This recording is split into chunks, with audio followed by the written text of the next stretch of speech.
നാടിറങ്ങുന്ന കാട്ടുനീതി. അവകാശ പോരാട്ടം മനുഷ്യനും മൃഗങ്ങളും തമ്മിലാകുമ്പോൾ അന്നമുട്ടുന്ന കർഷകർക്കൊപ്പം റേഡിയോ മാറ്റുലി തയ്യാറാക്കി അവതരിപ്പിക്കുന്ന പ്രത്യേക പരമ്പര നാടിറങ്ങുന്ന കാട്ടുനീതി.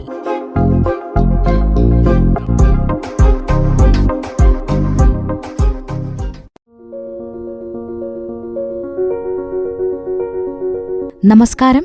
നാടിറങ്ങുന്ന കാട്ടുനീതിയുടെ പുതിയൊരധ്യായത്തിലേക്ക് സ്വാഗതം.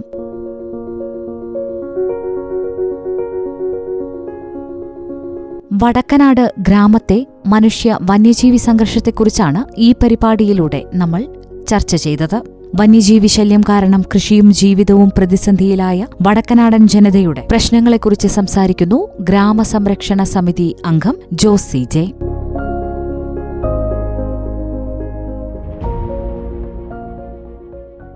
വടക്കനാട്ടുകാരുടെ പ്രധാന കൃഷി എന്തായിരുന്നു? ഇപ്പോൾ ചെയ്തുകൊണ്ടിരിക്കുന്നതിൽ എന്താണ് നിങ്ങൾ പ്രധാനമായും കൃഷി ചെയ്യുന്നത്? ഞങ്ങളിവിടെ നെല്ല് ഉൽപ്പാദിപ്പിക്കുന്നുണ്ട്. നെൽകൃഷി, അതുപോലെ കാപ്പി, പിന്നെ കുരുമുളക്, കവുങ്ങ് തുടങ്ങിയ അതാണ് ഞങ്ങളുടെ ആദായത്തിനുള്ള കൃഷികൾ. പിന്നെ അതുകൂടാതെ ചേന, കപ്പ, കാച്ചിലെല്ലാം ചെയ്തുകൊണ്ടിരുന്നതാണ്.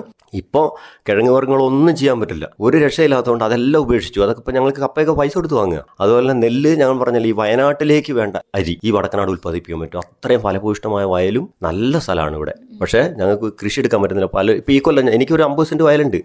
ഞാൻ പറഞ്ഞല്ലോ, ഞാൻ കൃഷിക്കാരനായിരുന്നു, പിന്നെ തൊഴിലേക്ക് മാറിയതാണ്. അത് എനിക്ക് കാവലെടുക്കാൻ പറ്റാത്തതുകൊണ്ട് ദിവസം കാവലെടുക്കണം, വിത്തിറക്കുന്നത് മുതൽ. എന്നിട്ട് പോലും ഒരു കൈ കൊയ്യാന്നതിൻ്റെ തലേദിവസമാണ് ആന വന്ന് തീർത്തു പോയത്. അപ്പോൾ അതുകൊണ്ട് ഞാനത് ഉപേക്ഷിച്ചിരിക്കുകയാണ്. അങ്ങനെ ഇവിടെ ഒരുപാട് നെൽപ്പാടങ്ങൾ ഉപേക്ഷിച്ച് കിടപ്പുണ്ട്. അപ്പം അതുകൊണ്ട് തന്നെ ഞങ്ങൾക്ക് കൃഷിയിൽ നിന്നൊന്നും ചെയ്യാൻ പറ്റില്ല. പിന്നെ ഈ ആനയുടെ ഒരു പ്രശ്നം എന്ന് പറഞ്ഞാൽ തെങ്ങ്, കവുങ്ങ് കാര്യങ്ങളെല്ലാം ചവിട്ടിമറിച്ച് കളയും, ഒരുപാട് നശിപ്പിച്ച് കളയും. ഇപ്പം ഇവിടെ തെങ്ങും കവുങ്ങൊന്നും ഇല്ലാണ്ടായി. അപ്പം പിന്നെ ഞങ്ങൾ എന്ത് ചെയ്യും, എങ്ങനെ ജീവിക്കും?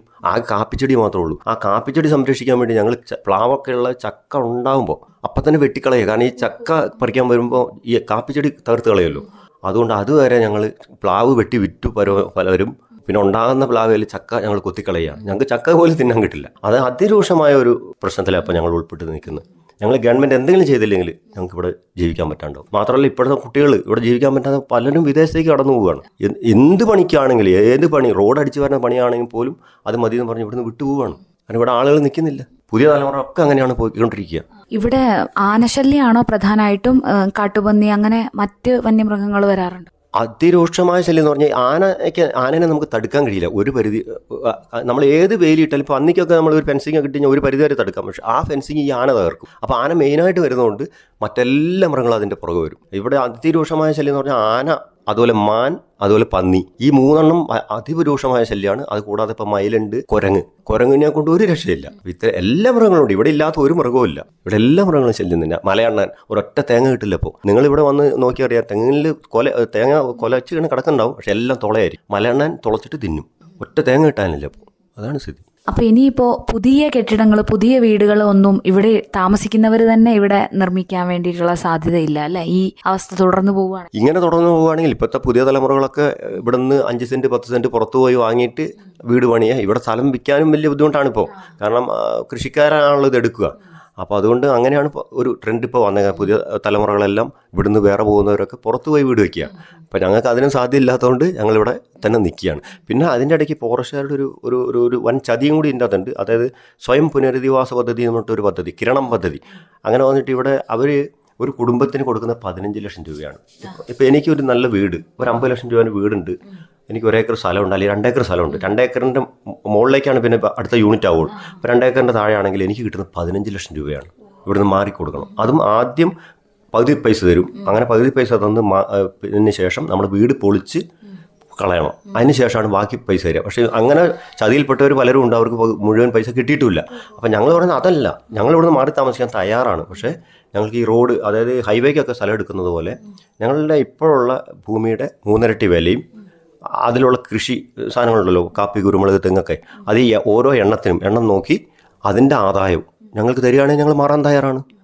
അല്ലാതെ ഞങ്ങളെ ഇങ്ങനെ പേടിപ്പിച്ച് ഓടിക്കുക എന്നുള്ളൊരു പരിപാടി ഉണ്ടല്ലോ. ആ മൃഗശല്യം കൊണ്ട് ആളുകളെ വീർപ്പ് മുട്ടിച്ച് ഇവിടുന്ന് പുറത്ത് ചാടിക്കുക, ആ ഒരു സമീപനമാണ് ഇപ്പോൾ ഗവൺമെൻറ് ചെയ്തുകൊണ്ടിരിക്കുന്നത്. അതിനോടൊക്കെ ഞങ്ങൾ കടുത്ത വിദ്വേഷവും വെറുപ്പും ഉണ്ട്.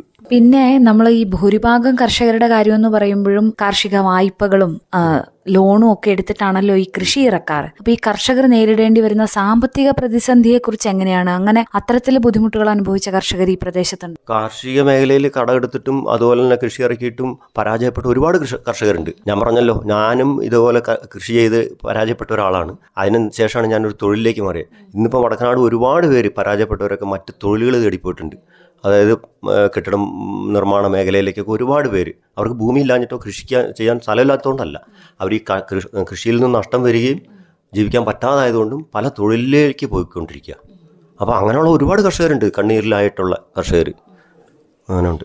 അപ്പം എന്താണ് ഇപ്പം നിലവിൽ നിങ്ങളുടെ ഈ ഗ്രാമസംരക്ഷണ സമിതിയുടെയൊക്കെ ഒരു ആവശ്യം സർക്കാരിന് മുന്നിലേക്ക് വെക്കാനുള്ളത്?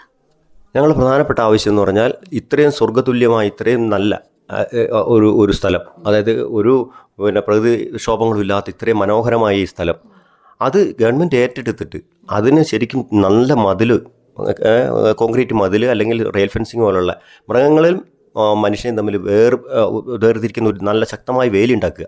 അങ്ങനെ വേലി ഉണ്ടാക്കി ഇവരെ സംരക്ഷിക്കണം. അപ്പോൾ ഇവിടെ ഞാൻ പറഞ്ഞില്ലേ, ഒരുപാട് ടൂറിസ്റ്റുകൾ വരുന്നുണ്ട് ഇവിടെ വടക്കനാട്. അവർക്കൊക്കെ ഉള്ള ഭക്ഷണം ഞങ്ങൾക്ക് ഇവിടെ ഉണ്ടാക്കാൻ പറ്റും. അവർ വരുമ്പോൾ ഞങ്ങൾക്ക് അവരെ സ്വീകരിക്കാൻ പറ്റും. ഇവിടെ ഞങ്ങൾക്ക് മര്യാദയ്ക്ക് ജീവിക്കാൻ പറ്റും. ഈ വന്യമൃഗശല്യത്തിൽ നിന്ന് ഞങ്ങളെ രക്ഷിച്ചാൽ മനോഹരമായ ഒരു നാടായി ഇത് മാറും. അപ്പോൾ ഞങ്ങൾ ആവശ്യപ്പെടുന്ന അതാണ്. ഞങ്ങൾ ഈ വന്യമൃഗശല്യം ഒഴിവാക്കി തരണം, അതിൽ നിന്ന് സംരക്ഷണം തരണം, പരിപൂർണമായ സംരക്ഷണം വേണം. അത് ഞങ്ങൾക്ക് ആവശ്യപ്പെടാനുള്ളൂ. അതാണ് എന്നും ഞങ്ങളുടെ മുന്നിലുള്ള ഒരാവശ്യം. അങ്ങനെ നമ്മളൊരു പരിപൂർണമായ സംരക്ഷണം വേണം എന്നാവശ്യപ്പെടുമ്പോൾ എന്ത് ചെയ്യണം, അവരെന്ത് നമുക്ക് ചെയ്തു തരണം എന്നാണ് പ്രതീക്ഷിക്കുന്നത്? എന്തെങ്കിലും പരിഹാര മാർഗ്ഗങ്ങൾ, ഇപ്പം നേരത്തെ ചേട്ടൻ പറഞ്ഞല്ലോ ഹാങ്ങിങ് ഫെൻസിങ് ഒന്നും കൊണ്ട് അത് ഫലപ്രദമല്ല എന്നുള്ളത് കർഷകർ ആദ്യം മനസ്സിലാക്കിയതാണെന്ന്. അപ്പം എങ്ങനെ ഒരു മാറ്റം കൊണ്ടുവന്നാൽ നമുക്ക് കുറച്ചും കൂടെ മെച്ചപ്പെട്ട ഒരു ജീവിതം മുന്നോട്ട് കൊണ്ടുപോകാൻ വേണ്ടി കഴിയും? ആദ്യമായിട്ട് ഞങ്ങൾക്ക് പറയാനുള്ളത് വെച്ചാൽ, ഞങ്ങൾ കാടും നാടും വേർതിരിക്കുക. ശക്തമായ വേലിയായിരിക്കണം. ഒരു കാരണവശാലും വെറുതെ ഒരു വേലി കെട്ടി പിറ്റേ ദിവസം ആന പൊളിക്കുന്നതായിരിക്കരുത്. ഒരു മൃഗങ്ങളും ഇങ്ങോട്ട് കൃഷിയിടത്തിലേക്ക് കടക്കാതിരിക്കാനുള്ള മാർഗ്ഗം ആദ്യം സ്വീകരിക്കുക. രണ്ടാമത്, അതിനെ അതിജീവിച്ച് നാട്ടിലേക്ക് ഇറങ്ങുന്ന മൃഗങ്ങളെ കൈകാര്യം ചെയ്യാനുള്ള അനുവാദവും കർഷകന് കൊടുക്കണം. പിന്നെ മൂന്നാമത് അത്രയും കൊടുക്കുക. ബാക്കി കാര്യങ്ങൾ അതുപോലെ തന്നെ ഇതിൻ്റെ എണ്ണം, ഒരു കാട്ടിന് ഉൾക്കൊള്ളാൻ പറ്റാത്തതിൽ കൂടുതൽ മൃഗങ്ങളുണ്ടെങ്കിൽ അതിൻ്റെ എണ്ണം ക്രമീകരിക്കണം. അത് നമ്മളൊരു ആവശ്യമാണ്. കാരണം ഞാൻ പറഞ്ഞില്ല, ഒരു കോഴിക്കൂട്ടിൽ 50 കോഴിനെ വളർത്താനുള്ള ഒരു കൂട്ടിൽ 100 എണ്ണത്തിന് ഇട്ടാൽ എന്താ സ്ഥിതി? അതാണ് ഇവിടുത്തെ അവസ്ഥ. കാട്ടിൽ എണ്ണം പെരുകിയിട്ടുണ്ട്. അപ്പോൾ അതിൻ്റെ സെൻസസ് എടുത്തിട്ട് ഒരു കിലോമീറ്റർ, ഒരു ചതുരശ്ര കിലോമീറ്റർ ഇത്ര എണ്ണം, അങ്ങനെ ഒരു കണക്കുണ്ടല്ലോ. അതായത് 342 ചതുരശ്ര കിലോമീറ്ററാണ് നമ്മുടെ വയനാട് വന്യജീവി സങ്കേതം. അവിടെ ഒരു കടുവയ്ക്ക് ഏകദേശം 20 ചതുരശ്ര കിലോമീറ്റർ സ്ഥലം വേണമെന്നാണ് ഒരു കണക്ക്. അങ്ങനെയാണെങ്കിൽ ഇവിടെ 150ഓളം കടുവകളുണ്ട്. അപ്പം ഇത് എണ്ണത്തിൽ കൂടുതലല്ലേ? അങ്ങനെയുള്ള കൂടുതലുള്ള കടുവകളെയോ അതുപോലെ ആനകളെയോ ഒക്കെ മറ്റുള്ള ഇത് ഇല്ലാത്ത സ്ഥലങ്ങളുണ്ട്, വന്യജീവി സങ്കേതങ്ങളുണ്ട്, ഇതിൻ്റെ എണ്ണം വളരെ കുറവുള്ള അത്തരം സ്ഥലങ്ങളിലേക്ക് പിടിച്ചു മാറ്റുക. ഒന്ന്, കൊല്ലണമെന്ന് ഞങ്ങൾ ആവശ്യപ്പെടുന്നില്ല. അത്തരം സ്ഥലങ്ങളിലേക്ക് ഇതിനെ പിടിച്ചു മാറ്റിക്കൊണ്ട്, പിന്നെ അതുപോലെ ഈ പന്നി പോലുള്ള സാധനങ്ങൾ അതിനെയൊക്കെ വെടിവെച്ച് കൊന്നിട്ട് അതിൻ്റെ എണ്ണം ക്രമീകരിക്കുക. അപ്പോൾ ഇത്തരം കാര്യങ്ങളൊക്കെ ചെയ്താൽ കർഷകന് ഇവിടെ വലിയ കുഴപ്പമില്ലാതെ ജീവിക്കാൻ പറ്റും. ഇപ്പം നേരത്തെ ഫോറസ്റ്റ് ഡിപ്പാർട്ട്മെന്റിന്റെ ഒരു കിരണം പദ്ധതിയെ പറ്റി പറഞ്ഞല്ലോ.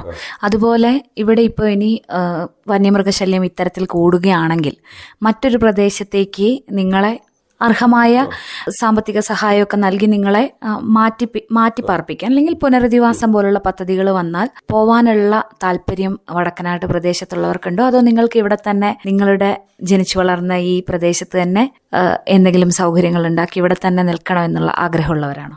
അതായത് ഒരു പുനരധിവാസത്തെ ഞങ്ങൾ ഒരിക്കലും തള്ളി പറയുന്നില്ല. ഞാൻ നേരത്തെ പറഞ്ഞല്ലോ, കിരണം പദ്ധതിയിലുള്ള ചതിയിലൊന്നും ഞങ്ങളെ പെടുത്താൻ പാടില്ല. അതായത് മാന്യമായ നഷ്ടപരിഹാരം എന്ന് വെച്ചാൽ, ഇപ്പം നമ്മൾ നാഷണൽ ഹൈവേക്ക് സ്ഥലം എടുക്കുമ്പോൾ എങ്ങനെയാണോ അവർക്ക് ഭൂമിക്ക് വില കൊടുക്കുക, അതുപോലുള്ള ഒരു സംവിധാനമാണ് ചെയ്യുന്നതെങ്കിൽ ഞങ്ങൾ പൂർണ്ണമായിട്ടും അതിന് സഹകരിക്കും. പക്ഷേ ഞങ്ങൾക്ക് പറയാനുള്ളത്, ഞങ്ങൾ ജനിച്ചു വളർന്ന ഈ സ്വർഗ്ഗതുല്യമായ നാട്, ഇത്രയും മനോഹരമായ നാട്, അതായത് ഞാൻ പറഞ്ഞല്ലോ, പ്രകൃതിക്ഷോഭങ്ങളൊന്നുമില്ലാത്ത ഇത്രയും നാടിനെ അതിനെ മാറ്റി നിർത്തിക്കൊണ്ട് വേറൊരു സ്ഥലത്തേക്ക് പുനരധിവസിപ്പിക്കേണ്ട ആവശ്യമുണ്ടോ എന്നുള്ളത് ഗവൺമെൻറ് ചിന്തിക്കണം. കാരണം ഇത്രയും പൈസ മുടക്കണമല്ലോ ഇവരെ മാറ്റണമെങ്കിൽ. അതിനേക്കാൾ എളുപ്പമാണല്ലോ ഇത് നിലനിർത്തിക്കൊണ്ട് നല്ല ശക്തമായ വേലി ഒക്കെ കാര്യങ്ങളൊക്കെ കെട്ടി സംരക്ഷിക്കാമെന്നുള്ളത്. അതല്ലേ നല്ലത്. ഇനി ഞാൻ പറഞ്ഞല്ലോ, പുനരധിവാസത്തെ ഞങ്ങൾ ഒരിക്കലും തള്ളിക്കളയുന്നില്ല. പക്ഷെ അർഹമായ നഷ്ടപരിഹാരം ഞങ്ങൾക്ക് തരണം. അതാണ് ആവശ്യം. അപ്പോൾ ശാശ്വതമായ ഒരു പരിഹാരം എത്രയും പെട്ടെന്ന് ഗവൺമെന്റിന്റെ ഭാഗത്തുനിന്ന് ഉണ്ടാകട്ടെ. വടക്കനാട്ടുകാർക്ക് പറയാനുള്ളതൊക്കെ സർക്കാർ പെട്ടെന്ന് തന്നെ കേൾക്കട്ടെ എന്ന് ആശംസിക്കുകയാണ്. നന്ദി.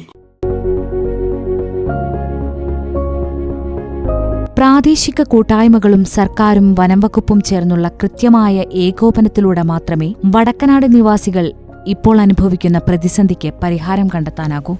വടക്കനാട് പ്രദേശത്തെ വന്യജീവി ശല്യത്തെക്കുറിച്ച് സംസാരിച്ചത് വടക്കനാട് ഗ്രാമസംരക്ഷണ സമിതി അംഗം ജോസി ജെ. ഈ പരിപാടി ഇവിടെ പൂർണ്ണമാകുന്നു. നന്ദി, നമസ്കാരം.